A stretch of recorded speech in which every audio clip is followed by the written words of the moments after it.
హనుమంతునికి ఆకు పూజ చేస్తారు. ఎందుకు అంటే ఆకు పూజ అంటే తమలపాకుల పూజ చేస్తారు. ఎందుకని అంటే సరే సుగ్రీవుడు ఈ వానర సైన్యానికి అంతటికీ కూడా పిలిచి మీకు 1 నెల గడువిస్తున్నాను, ఈ లోపల మీరు సీతమ్మ జాడ కనిపెట్టాలి అని అంటే సరేనని అంటారు. వాళ్ళు ప్రయత్నిస్తారు, విఫలమైతుంది. 4 రోజులు దాటిపోతుంది.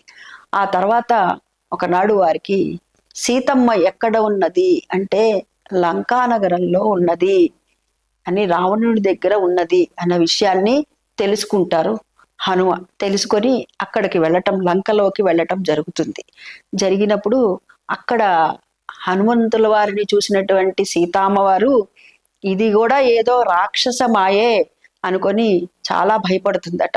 భయపడితే అమ్మ నువ్వు భయపడవాక అని చెప్పి చిరునవ్వు నవ్వుతూ ఆ ముద్రికను, రామచంద్రమూర్తి ఇచ్చినటువంటి ఆ ముద్రిక తీసుకొని వెళ్ళి అమ్మకి ఇస్తారట. చూసి ఆమె చాలా సంతుష్టురాలవుతుందట.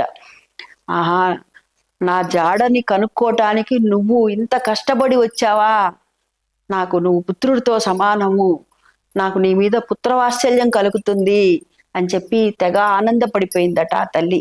ఆనందపడిపోయి నువ్వు నాకు రాముల వారి దగ్గర నుంచి ముద్రికను తీసుకొచ్చి ఇచ్చావు, నేను నీకు ఇవ్వటానికి ఏముంది అని చెప్పి చుట్టుపక్కలంతా కూడా చూసిందట. ఏమన్నా పుష్పాలున్నాయా, ఒక మాలికలాగా కట్టి ఇద్దామా అని చూసిందిట. అక్కడ ఏమీ కనిపించలేదట. కనపడకపోతే ఒక తీగ ఉన్నదిట. ఆ తీగకి ఇంకో తీగ చుట్టుకొని ఉన్నదిట. ఆ తీగే తమలపాకుల తీగ. దాన్నంతా కూడాను చక్కగా మాలలాగా ఏర్పాటు చేసిందట ఆ తల్లి. ఏర్పాటు చేసి హనుమకి సమర్పించిందట. సమర్పిస్తే ఆయన సంతోషపడిపోయాడట. సంతోషపడిపోయి ఆనందంతో ఉబ్బి తబ్బిబ్బైపోయాడట. మొట్టమొదటగా సీతమ్మ సమర్పించింది హనుమకి. అక్కడ ఉన్నటువంటి దండ ఏమన్నా ఉన్నదా అంటే తీగ, ఆ తీగ కనిపించిందట. అది తమలపాకుల తీగ. అది మొట్టమొదటిసారి. ఆ తర్వాత సీతమ్మ జాడ కనుక్కొని వచ్చినటువంటి హనుమకి సుగ్రీవుడు ఆనందంతో ఇచ్చాడట. అదే తీగను అక్కడ ఉన్నటువంటి వానరులందరూ కూడా ఇవ్వటం జరిగిందిట. ఆ తర్వాత ఈ విషయాన్ని తెలుసుకున్నటువంటి రామచంద్రమూర్తి కూడా చాలా సంతోషపడ్డాట. సంతోషపడి హనుమకి ఆ మొత్తం అంతా ఆ తమలపాకుల తీగని ఒక దండలాగా ఏర్పాటు చేసి హనుమ మెడలో వేశారట. అందుకు స్వామికి ఎంతో ఇష్టమైనటువంటిది ఈ తమలపాకులు.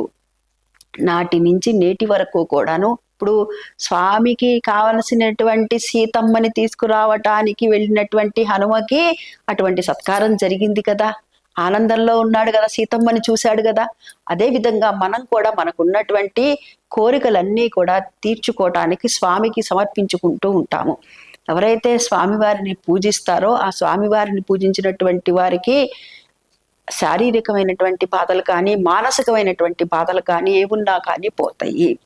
చూడండి, తమలపాకులో ఒక గుణం ఉంటుంది. ఏమిటా గుణం అంటే నీటి తత్వం ఉంటుంది. ఎప్పుడు చూడండి చల్లగా ఉంటుంది. అందుకని స్వామికి సమర్పించటం వల్ల ఆ స్వామి యొక్క చల్లని చూపులు మన మీద పడి స్వామి యొక్క అనుగ్రహం మనకి కలుగుతుంది అని చెప్పి భక్తుల యొక్క ప్రగాఢ విశ్వాసం.